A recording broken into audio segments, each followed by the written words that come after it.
Hello hi dears ಎಲ್ರಿಗೂ ನಮಸ್ಕಾರ. ಎಲ್ಲರೂ ಹೇಗಿದ್ದೀರಾ? ಎಲ್ಲರೂ ಚೆನ್ನಾಗಿದ್ದೀರಾ ಅಂತ ಅಂದ್ಕೊಳ್ತೀನಿ. ನಾನು ನಿಮ್ಮ ಪ್ರೀತಿಯ ಮನೆ ಮಗಳು Nirmala and welcome back to my YouTube channel ನಿಮ್ಮ ವ್ಲಾಗ್ಸ್. ಸೊ ಇವತ್ತಿನ ಪ್ರೀತಿಯ ಸಂಕೋಲೆ ಎಪಿಸೋಡ್ 12ನ ಹಾಕ್ತಾಯಿದ್ದೀನಿ. ಸೊ ಇದರಲ್ಲಿ ಹೇಗೆ ಅವರ ಐ ಡಿ ಕ್ರಿಯೇಟ್ ಆಯಿತು, ಹಾಗೆ ಹೇಗೆ ಅವರ 5 ವರ್ಷದ ಹಿಂದಿನ ಜರ್ನಿ ಸ್ಟಾರ್ಟ್ ಆಯಿತು ಅಂತ ಹೇಳ್ತಾ ಹೋಗಿದ್ದೀನಿ. ಸೊ ಹೋಗಿ ಫುಲ್ ಎಪಿಸೋಡ್ನ ನೋಡ್ಕೊಂಡು ಬನ್ನಿ. ಆ್ಯಂಡ್ ತುಂಬ ಚೆನ್ನಾಗಿದೆ ಈ ಎಪಿಸೋಡ್ಸ್ ಕೂಡ. ಸೊ ಸಬ್ಸ್ಕ್ರೈಬ್ ಮಾಡ್ಕೊಳ್ಳೋದನ್ನು ಮರಿಬೇಡಿ. ಸಬ್ಸ್ಕ್ರೈಬ್ ಮಾಡಿಕೊಂಡು ವಿಡಿಯೋನ ನೋಡಿ ಅಂತ ಹೇಳ್ತಾ ಫುಲ್ ವಿಡಿಯೋನ ಹೋಗಿ ನೋಡ್ಕೊಂಡು ಬನ್ನಿ. ಹಾಗೆ ಇನ್ನೊಂದು ವಿಷಯ, ನಿಮಗೆ ಕಷ್ಟ ಆಗಬಾರ್ದು ಅಂತ ಪ್ಲೇಲಿಸ್ಟ್ ಕೂಡ ಮಾಡಿದ್ದೀನಿ. ಸೊ ಹೋಗಿ ಎಲ್ಲರೂ ಪ್ಲೇಲಿಸ್ಟಲ್ಲಿ ವೀಡಿಯೋಸ್ನ ನೋಡಿ, ತುಂಬ ಇಂಟ್ರೆಸ್ಟಿಂಗ್ ಆಗಿದೆ ಅಲ್ವಾ? ಸೊ ಒಂದೇ ಬರುತ್ತೆ, ಹೋಗಿ ಪ್ಲೇಲಿಸ್ಟಲ್ಲಿ ವೀಡಿಯೋಸ್ನ ನೋಡಿ. ಪ್ರೀತಿಯ ಸಂಕೋಲೆ. ಈ ಕಡೆ ಸ್ಟಡಿ ರೂಮಿಗೆ ಬಂದ ಕವಿಶ್ ಲ್ಯಾಪ್ಟಾಪ್ ಆನ್ ಮಾಡಿ ಮಾನವಿ ನನ್ನ ಆಭರಣ KR ಅನ್ನೋ ಐಡಿಗೆ ಹಾಯ್, ಏನು ಮಾಡ್ತಾ ಇದ್ದೀರಾ, ಕಾಫಿ ಆಯಿತಾ, ಇವತ್ತಿನ ದಿನ ಎಲ್ಲ ಹೇಗೆ ಕಳೆದ್ರಿ ಅಂತ ಮೆಸೇಜ್ ಮಾಡ್ತಾನೆ.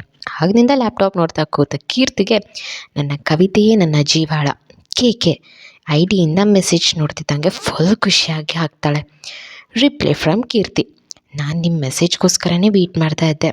ನಂದು ಕಾಫಿ ಆಯಿತು, ನಿಮ್ಮದು ಕಾಫಿ? ನೀವೇನು ಮಾಡ್ತಾಯಿದ್ದೀರಾ? Today also nice day. ನನ್ನ ಸಿಸ್ಟರ್ ಮತ್ತು ನನ್ನ ಫ್ರೆಂಡ್ ಜೊತೆ ಆಫ್ಟರ್ನೂನ್ ದಿ ಸೀಕ್ರೆಟ್ ಪ್ಲೇಸ್ ರೆಸ್ಟೋರೆಂಟ್ಗೆ ಲಂಚ್ಗೆ ಹೋಗಿದ್ವಿ. ಮುಗಿಸ್ಕೊಂಡು ಬಂದು ರೆಸ್ಟ್ ಮಾಡಿ ಈಗ ತಾನೇ ನಿಮ್ಮ ಮೆಸೇಜ್ ನೋಡಿ ನಿಮ್ಮ ಬಗ್ಗೆ ಯೋಚನೆ ಮಾಡ್ತಾ ಇದ್ದೆ. ನೀವೇ ಮೆಸೇಜ್ ಮಾಡಿದ್ರಿ ಅಂತ ಹೇಳ್ತಾಳೆ. ನೆಕ್ಸ್ಟ್ ವೀಕ್ ಮೀಟ್ ಮಾಡೋದು ಪಕ್ಕ ಅಲ್ವಾ ಅಂತ ಕೇಳ್ತಾಳೆ. ಈ ಕಡೆ ಕವಿಶ್ಗೆ the secret place restaurant name ಕೇಳಿ ಶಾಕ್ ಆದ. ಆಫ್ಟರ್ನೂನ್ ಲಂಚ್ ಟೈಮ್ ಬೇರೆ, ಏನು ಕೇಳಬೇಕು ಅಂದ್ಕೊಂಡವನು ಇವಾಗ ಬೇಡ ಅಂತ ಸುಮ್ಮನೆ ಆಗ್ತಾನೆ. Reply from Kavish. ಈ ಸರಿ ಖಂಡಿತ ಮೀಟ್ ಮಾಡೋಣ. ಯಾಕೋ ನಿಮ್ಮನ್ನು ಬೇಗ ಮೀಟ್ ಮಾಡಬೇಕು, ನಿಮ್ಮನ್ನು ನೋಡಬೇಕು ಅಂತ ತುಂಬ ಅನ್ನಿಸ್ತಾ ಇದೆ. ಈ ಸರಿ ನಾನು ಪ್ಲೇಸ್ ಹೇಳ್ತೀನಿ ನಿಮಗೆ, ಓಕೆನಾ? ರಿಪ್ಲೈ ಫ್ರಮ್ ಕೀರ್ತಿ. ನಿಮಗಿಂತ ಜಾಸ್ತಿ ನಾನು ವೆಯ್ಟ್ ಮಾಡ್ತಾಯಿದ್ದೀನಿ ನಿಮ್ಮನ್ನು ಮೀಟ್ ಮಾಡೋದಕ್ಕೆ ಅಂತ. ನಾನು ಸಹ ಆ ದಿನ ತುಂಬ ಕಾದು ಮನೆಗೆ ಬಂದಿದ್ದೀನಿ. ಬಟ್ ಈ ಸರಿ ಯಾವುದೇ ಕಾರಣಕ್ಕೂ ನಮ್ಮ ಭೇಟಿ ಮಿಸ್ ಆಗಬಾರ್ದು. ಸ್ವಲ್ಪ ಹೊತ್ತು ಇಬ್ಬರು ಅದು ಇದು ಅಂತ ತುಂಬ ಟೈಮ್ ಮೆಸೇಜ್ ಮಾಡಿ ಬಾಯ್ ಹೇಳ್ತಾರೆ. ಬಾರದ ನಿದ್ದೆಯಲ್ಲಿ ಬರೀ ನಿನ್ನದೇ ನೆನಪುಗಳು, ಅಪ್ಪಿತಪ್ಪಿ ಬಂದ ನಿದ್ದೆಯಲ್ಲೂ ನೀ ಹೇಗಿರುವೆ ಎಂಬ ಕನಸುಗಳು, ನೀ ಹೇಗಿರುವೆ ನನ್ನ ಮನದ ರೂಪಸಿ. ಈ ಕಡೆ ಕವಿಶ್, ನನಗಿಂತ ನೀವು ನನ್ನನ್ನು ಮೀಟ್ ಮಾಡೋಕ್ಕೆ ಕಾಯ್ತಾ ಇದ್ದೀರಾ ಅಂದರೆ ನಿಮಗೂ ಸಹ ನನ್ನ ಮೇಲೆ ಪ್ರೀತಿ ಇದ್ದೇ ಇರುತ್ತೆ. ನನ್ನ ಭಾವನೆಗಳಿಗೆ ನೀವು ಎಷ್ಟು ಬೆಲೆ ಕೊಡ್ತೀರಾ ಅಂತ ನನಗೆ ಗೊತ್ತು. ಪ್ರೀತಿ ಇಲ್ಲ ಅಂದರೂ ನಾನು ನಿಮ್ಮ ಪ್ರೀತಿ ಪಡ್ಕೊಳ್ತೀನಿ. ನಾನು ನಿಮ್ಮನ್ನು ಎಷ್ಟು ಪ್ರೀತಿ ಮಾಡ್ತಾಯಿದ್ದೀನಿ ಅಂತ ನನಗೆ ಮಾತ್ರ ಗೊತ್ತು. ನನ್ನ ಪ್ರತಿಯೊಂದು ಪದಗಳಲ್ಲೂ, ನನ್ನ ಪ್ರತಿಯೊಂದು ಅಕ್ಷರಗಳಲ್ಲೂ ನೀವೇ ತುಂಬಿದ್ದೀರಾ. ನಿಮ್ಮಿಂದಲೇ ಈ ಕವಿತೆ ಹುಚ್ಚು ಮತ್ತೆ ಹೆಚ್ಚಾಗಿದ್ದು. ಯಾಕಂದರೆ ಈ ಕವಿತೆಗಳ ಮೂಲಕನೇ ನೀವು ನನ್ನ ಬಾಳಿಗೆ ಬಂದಿರುವೆ. You only mean my KR ಅಂತ ಅವ್ರ ವಾಲ್ಪೇಪರ್ ಕವಿತೆಗೆ ಮುದ್ದನ್ನು ನೀಡ್ತಾನೆ. ಇವಳು ಹೇಗೆ ಪರಿಚಯವಾದ್ಲಂತ ನೆನಪಿನ ಬುತ್ತಿಗೆ ಜಾರ್ತಾನೆ. ಈ ಕಡೆ ಕೀರ್ತಿ, ನೀವು ಯಾರೋ ಅಂತ ನನಗೆ ಗೊತ್ತಾಗಿದೆ, ಆದರೆ ಇದನ್ನು ನಿಮ್ಮ ಹತ್ರ ಹೇಳೋಕ್ಕೆ ಆಗ್ತಾ ಇಲ್ಲ. ನಾನು ಹಾಕಿರೋ ಕಂಡೀಷನ್ಗಳಲ್ಲಿ ಒಂದು ಕಂಡೀಷನ್ನ ಬ್ರೇಕ್ ಮಾಡಿದ್ದೀನಿ. ದಯವಿಟ್ಟು ನನಗೆ ಕ್ಷಮಿಸಿ. ನಾನು ನಿಮ್ಮನ್ನು ಮನಸಾರೆ ಪ್ರೀತಿಸ್ತಾ ಇದ್ದೀನಿ, ಹುಚ್ಚಿ ಥರ ಪ್ರೀತಿಸ್ತಿದ್ದೀನಿ. ಅದ್ಯಾವಾಗ ನಿಮ್ಮ ಮೇಲೆ ಪ್ರೀತಿ ಆಯಿತು ನನಗೆ ತಿಳಿಲಿಲ್ಲ. ನಿಮ್ಮ ಕವಿತೆಗಳ ಪದಗಳ ಅಕ್ಷರಗಳನ್ನ ನಾನು ನನ್ನ ಮನಸಾರೆ ಗೌರವಿಸ್ತೇನೆ, ಅಭಿಮಾನಿಸ್ತೇನೆ. ಮೈ KK ಲವ್ ಯು ಅಂತ ಹೇಳಿ ನೆನಪಿನ ಬುತ್ತಿಗೆ ಜಾರ್ತಾಳೆ. Flashback story. 5 ವರ್ಷಗಳ ಹಿಂದೆ ಕೀರ್ತಿ ಆಗ್ತಾನೆ SSLC ಮುಗಿಸಿ ಸ್ಟೇಟ್ ಸೆಕೆಂಡ್ ರ್ಯಾಂಕ್ ಬಂದಿರ್ತಾಳೆ. ನೆಕ್ಸ್ಟ್ PUC ಅಡ್ಮಿಷನ್ಗೋಸ್ಕರ ಅವ್ರ ಮನೇಲಿ ಒಂದೇ ವಿಷಯಕ್ಕೆ ಗಲಾಟೆ. ಕೀರ್ತಿಗೆ ಅವಳು ಚಿಕ್ಕಪ್ಪನ ಥರ ಬೆಸ್ಟ್ ಲಾಯರ್ ಆಗಬೇಕು ಅನ್ನೋ ಆಸೆ. ಆದರೆ ಅವಳ ತಂದೆಗೆ ನನ್ನ ಮಗಳು ಸಹ ನನ್ನ ಹಾಗೆ ಡಾಕ್ಟರ್ ಆಗಬೇಕು ಅನ್ನೋ ಆಸೆ. ಮನೆಯಲ್ಲಿ ಸೈನ್ಸ್ ತಗೋ ಅನ್ನೋ ವಿಷಯಕ್ಕೆ ಗಲಾಟೆ. ತುಂಬ ಬೇಜಾರಾಗಿ ಅಪ್ಸೆಟ್ ಆಗಿರ್ತಾಳೆ. ನನಗೆಷ್ಟೋ ಆಸೆ ಪಟ್ಟು ಲಾಯರ್ ಆಗಬೇಕು ಅಂತ ಕೇಳಿದ್ರು ಡ್ಯಾಡಿ ಒಪ್ಕೊಳ್ತಾ ಇಲ್ಲ ಅಂತ ಬೇಜಾರು. ನಾನು ಅವ್ರು ಹೇಳ್ದಂಗೆ ಕೇಳ್ತೀನಿ ಅಂತ ನಂಗೆ ಫೋರ್ಸ್ ಮಾಡ್ತಾ ಇದ್ದಾರೆ. ಒಂದಿನ ನಾನು ಸಹ ಕನ್ನಿಕಾ ಥರ ಊಟ ಬಿಟ್ಟು ಹಠ ಮಾಡ್ತೀನಿ ಅಂತ ಅವಳ ತಂದೆ ಜೊತೆ ಮಾತು ಬಿಟ್ಟಿರ್ತಾಳೆ. ಒಂದಿನ ಊಟ ಸಹ ಮಾಡಿರೋದಿಲ್ಲ. ಅವ್ರ ಚಿಕ್ಕಪ್ಪನ ಮೊಬೈಲ್ ತೊಗೊಂಡು ರೂಮಲ್ಲಿ ಸುಮ್ಮನೆ ಫೇಸ್ಬುಕ್ ಸ್ಕ್ರೋಲ್ ಮಾಡ್ತಾ ಇರ್ತಾಳೆ.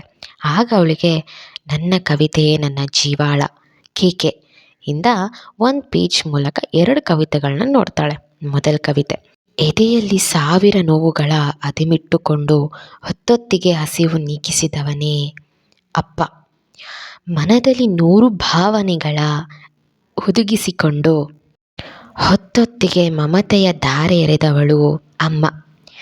ಎರಡನೇ ಕವಿತೆ: ಅಪ್ಪ ಅಮ್ಮ ನನ್ನ ಪಾಲಿಗೆ ಬೆಸ್ಟ್ ಪೇರೆಂಟ್ಸ್ ನೀವು. ನನ್ನ ಪ್ರಯತ್ನಕ್ಕೆ ಪ್ರೋತ್ಸಾಹಿಸುವಿರಿ, ತಪ್ಪಾದಾಗ ತಿದ್ದಿ ಸರಿ ದಾರಿ ತೋರಿಸಿದ್ದೀರಿ. ಹೇಗೇಗೋ ಬದುಕು ಬದಲಿಗೆ ಹೇಗೆ ಬದುಕಬೇಕೆಂಬುದನ್ನು ಕಲಿಸಿದ್ದೀರಿ. ನಿಮ್ಮನ್ನು ಪೋಷಕರನ್ನಾಗಿ ಪಡೆಯುವುದು ನನ್ನ ಅದೃಷ್ಟ. ಪೋಷಕರ ದಿನಾಚರಣೆ ದಿನದ ಶುಭಾಶಯಗಳು. ಅಪ್ಪ ಅಮ್ಮ, ಐ ಲವ್ ಯು. ಇದೆರಡು ಕವಿತೆಗಳನ್ನ ಓದ್ದವಳು ಕವಿತೆಯಲ್ಲಿ ಬರೆದಿರೋದು ಎಷ್ಟು ನಿಜ ಅಲ್ವಾ. ಅವಳ ತಂದೆ ವಿಷಯದಲ್ಲಿ ಏನೋ ತಪ್ಪು ಮಾಡಿದನಂತ ತಿಳಿದು ತುಂಬ ಹೊತ್ತು ಯೋಚನೆ ಮಾಡಿ ಕೆಳಗೆ ಬಂದು ಅವ್ರ ಅಪ್ಪನನ್ನು ಬಿಗಿದಪ್ಕೊಳ್ತಾಳೆ. ಸಾರಿ ಡ್ಯಾಡಿ, ನಾನು ನೀವು ಹೇಳ್ದಾಗೆ ಸೈನ್ಸ್ ತೊಗೊಳ್ತೀನಿ. ನನ್ನಿಂದ ನಿಮಗೆ ಬೇಜಾರಾಗಿದೆ ಅಲ್ವಾ ಡ್ಯಾಡಿ? ಸಾರಿ ಡ್ಯಾಡಿ ಅಂಥೇಳಿ ತಪ್ಪಿಕೊಂಡು ತುಂಬ ಹೊತ್ತು ಅಳ್ತಾಳೆ. ನಿಮ್ಮ ಆಸೆಯನ್ನು ಈಡೇರಿಸ್ತೀನಿ ಡ್ಯಾಡಿ ಅಂತ ಹೇಳ್ತಾಳೆ.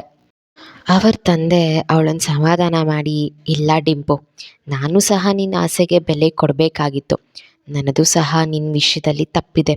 ನೀನು ಚಿಕ್ಕ ವಯಸ್ಸಿನಿಂದ ನಿನ್ನ ಚಿಕ್ಕಪ್ಪನ ನೋಡ್ಕೊಂಡು ಬಂದು ನಿನಗೂ ಸಹ ಅವರು ಹಾಗೆ ಬೆಸ್ಟ್ ಲಾಯರ್ ಆಗಬೇಕು ಅನ್ನೋ ಆಸೆ ಇದೆ ಅಂತ ನನಗೆ ಗೊತ್ತಾಗಿದೆ. ನಿನ್ನ ಆಸೆನ ವಿರೋಧಿಸಲ್ಲ ಮಗಳೇ. ನೀನು ಆರ್ಟ್ಸ್ ತಗೋ, PUC ಮುಗಿಸಿ LLB ಮಾಡು, ಆಯಿತಾ ಮಗಳೇ? ಈಗ ಖುಷಿನಾ? ಎದ್ದೇಳು ಮಗಳೇ, ಊಟ ಮಾಡು. ಅವಳನ್ನು ಸಮಾಧಾನ ಮಾಡ್ತಾರೆ. ಅವ್ರ ತಂದೆನ ಗಟ್ಟಿಯಾಗಿ ತಪ್ಪಿಕೊಂಡು ಮನಸ್ಸು ಹಗುರ ಆಗೋಷ್ಟು ಕಣ್ಣೀರು ಹಾಕಿ, ನನ್ನನ್ನು ನೀವು ಅರ್ಥ ಮಾಡ್ಕೊಂಡಿದ್ದೀರಾ, ನಿಮ್ಮನ್ನು ನಾನು ಅರ್ಥ ಮಾಡ್ಕೊಳ್ಳಿಲ್ಲ, ನೀವು ನನಗೆ ಬೆಸ್ಟ್ ಕೊಡಬೇಕು ಅಂತ ಇಷ್ಟೆಲ್ಲ ಹೇಳಿದ್ರಂತ ನನಗೆ ಗೊತ್ತಾಗಲಿಲ್ಲ ಡ್ಯಾಡಿ, ಸಾರಿ. ಪರವಾಗಿಲ್ಲ ಮಗಳೇ, ಈಗ ನೀನು ಲಾಯರ್ ಎಜುಕೇಷನ್ನೇ ಮಾಡು, ಸರಿನಾ ಅಂತ ಹೇಳಿ ಅವಳನ್ನ ಕರ್ಕೊಂಡು ಹೋಗಿ ಊಟಕ್ಕೆ ಕೂರಿಸ್ತಾರೆ. ಇಡೀ ಮನೆಯವರೆಲ್ಲ ಇಷ್ಟೊತ್ತು ಅಮ್ಮ ಮಗಳ ಮಾತುಕತೆ ನೋಡಿ ಎಲ್ಲರ ಕಣ್ಣಲ್ಲೂ ಕಣ್ಣೀರು ಬಂದಿತ್ತು. Happy parents day daddy, mummy, ಚಿಕ್ಕು, ಚಿಕ್ಕಿ ಅಂತ ಎಲ್ರಿಗೂ ವಿಶ್ ಮಾಡ್ತಾಳೆ. ಒಂದು ಕ್ಷಣ ಎಲ್ರಿಗೂ ಸಹ ಖುಷಿಯಾಗುತ್ತೆ. ಇಂಥ ಟೈಮಲ್ಲೂ ನೆನಪಿಸ್ಕೊಂಡು ವಿಶ್ ಮಾಡಿದ್ಲು ನನ್ನ ಮಗಳು ಅಂತ ವೈಷ್ಣವಿ ಅವರು ನನ್ನ ಮಗಳು ಎಷ್ಟು ಬೇಗ ಎಲ್ಲನೂ ಅರ್ಥ ಮಾಡಿಕೊಂಡು ತಂದೆ ಹತ್ರ ಬಂದು ಎಲ್ಲನೂ ಹೇಳಿಕೊಂಡು ಎಷ್ಟು ಕಣ್ಣೀರು ಹಾಕಿದ್ಲು. ನನ್ನ ಮಗಳಿಗೆ ಎಷ್ಟು ಒಳ್ಳೆ ಬುದ್ಧಿ ಇದೆ. ಒಂದು ಕಡೆ ಖುಷಿ, ಇನ್ನೊಂದು ಕಡೆ ಗಂಡನ ಮೇಲೆ ಸ್ವಲ್ಪ ಕೋಪ. ಹಾಗೆ ಎಲ್ಲರೂ ಸ್ವಲ್ಪ ಹೊತ್ತು ಮಾತಾಡಿಕೊಂಡು ಊಟ ಮುಗಿಸಿದ್ಮೇಲೆ ನಾಳೆ ಕಾಲೇಜ್ ಅಡ್ಮಿಷನ್ ಮಾಡಿಸೋಣ ಅಂತ ಹೇಳ್ತಾರೆ. ಆಗ ಸುಂದರ್ರಾಜ್ ಅವರು, ನಾನೇ ನಾಳೆ ಡಿಂಪುನ ಕರ್ಕೊಂಡು ಹೋಗಿ ಕಾಲೇಜ್ ಅಡ್ಮಿಷನ್ ಮಾಡಿಸ್ಬರ್ತೀನಿ, ಸರಿ ಅಂತ ಹೇಳಿ ಎಲ್ಲರೂ ಅವ್ರವ್ರ ರೂಮ್ಗಳಿಗೆ ಹೊರಡ್ತಾರೆ.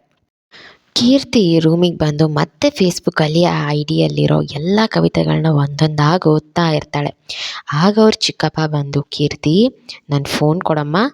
ಹಾಂ ಚಿಕ್ಕಪ್ಪ ಕೊಡ್ತೀನಿ, ನನಗೆ ಇನ್ನೊಂದು 15 ನಿಮಿಷ ಬೇಕು ಪ್ಲೀಸ್. ನೀನು ಕಾಲೇಜ್ ಜಾಯ್ನ್ ಆದಮೇಲೆ ನಾನು ಹೊಸ ಫೋನ್ ಕೊಡಿಸ್ತೇನೆ, ಈಗ ನನ್ನ ಫೋನ್ ಕೊಡು, ಸ್ವಲ್ಪ ಕೆಲಸ ಇದೆ. ಸಾರಿ ಚಿಕ್ಕಪ್ಪ, ಆಯಿತು 15 ನಿಮಿಷ ಕೊಡಿ ಪ್ಲೀಸ್. ಅವಳು ಇಷ್ಟೊಂದು ಕೇಳ್ಕೊಂಡ್ಮೇಲೆ ಇಷ್ಟೊತ್ತು ಬೇಜಾರಾಗಿದ್ಲು, ಇವಾಗ ಸ್ವಲ್ಪ ಕೂಲಾಗಿದ್ದಾಳೆ ಅಂತ ಕೊಟ್ಟು ಹೋಗ್ತಾರೆ. ಈ ಕಡೆ ಮೊಬೈಲ್ ತೊಗೊಂಡು ಅವಳು ಕಂಪ್ಯೂಟರ್ ಮುಂದೆ ಕೂತು ಫೇಸ್ಬುಕ್ ಆ್ಯಪ್ನ ಡೌನ್ಲೋಡ್ ಮಾಡಿಕೊಂಡು ತುಂಬ ಯೋಚನೆ ಮಾಡಿ ಅವಳು ಸಹ ಒಂದು ID ಕ್ರಿಯೇಟ್ ಮಾಡಬೇಕು ಅಂತ ಯೋಚನೆ ಮಾಡ್ತಾಳೆ. ಆ ಪೇಜಲ್ಲಿ KK ಅನ್ನೋದು ನೋಡಿ ಮೋಸ್ಟ್ಲಿ ಅವ್ರ ನೇಮ್ ಮತ್ತು ಸರ್ ನೇಮ್ ಇರಬೇಕು ಅಂದ್ಕೊಂಡು ನಾನು ಸಹ ನೇಮ್ ಹಾಕಬಾರ್ದು ಅಂತ ಯೋಚನೆ ಮಾಡಿ ಕೀರ್ತಿರಾಜ್ ಅಂತ ಇರೋ ಅವಳ ನೇಮ್ನ KR ಅಂತ ಹಾಕಬೇಕು ಅಂತ ಅಂದ್ಕೊಳ್ತಾಳೆ. ಅವ್ರು ಹಾಗೆ ಯಾವುದಾದ್ರೂ ಒಂದು ಸುಂದರ ಟೈಟಲ್ ಕೊಡಬೇಕು ಅಂತ ಯೋಚನೆ ಮಾಡ್ತಾಳೆ. ಈ ಐಡಿಯಾ ಸಹ ಅದೇ ಪೇಜ್ನ ನೋಡಿ ಬಂದದ್ದು ಅಲ್ವಾ. ತುಂಬ ಥಿಂಕ್ ಮಾಡಿ ಮೌನವೇ ನನ್ನ ಆಭರಣ KR ಅನ್ನೋ ID ಕ್ರಿಯೇಟ್ ಮಾಡ್ತಾಳೆ. ಆಮೇಲೆ ಆ ಪೇಜ್ ಹೋಗಿ ಫಾಲೋ ಮಾಡ್ತಾಳೆ. ಅದೇ ಪೇಜ್ನಲ್ಲಿರೋ ಒಂದು ಕವಿತೆನ ತುಂಬ ಇಷ್ಟಪಟ್ಟು ವಾಲ್ಪೇಪರ್ ಮಾಡ್ಕೊಳ್ತಾಳೆ. ಅಲ್ಲಿ ಹಾಕಿರೋ ಒಂದೊಂದು ಕವಿತೆಗಳು ಓದ್ತಾಳೆ, ತುಂಬ ಖುಷಿ ಪಡ್ತಾಳೆ. ಏನೋ ಒಂದು ನೆಮ್ಮದಿ. ಆಗಿನಿಂದ ಆ ಪೇಜ್ ಮೇಲೆ ಮತ್ತು ಕವಿತೆಗಳ ಮೇಲೆ ಅವಳಿಗೊಂದು ಬಾಂಡಿಂಗ್ ಶುರುವಾಗುತ್ತೆ.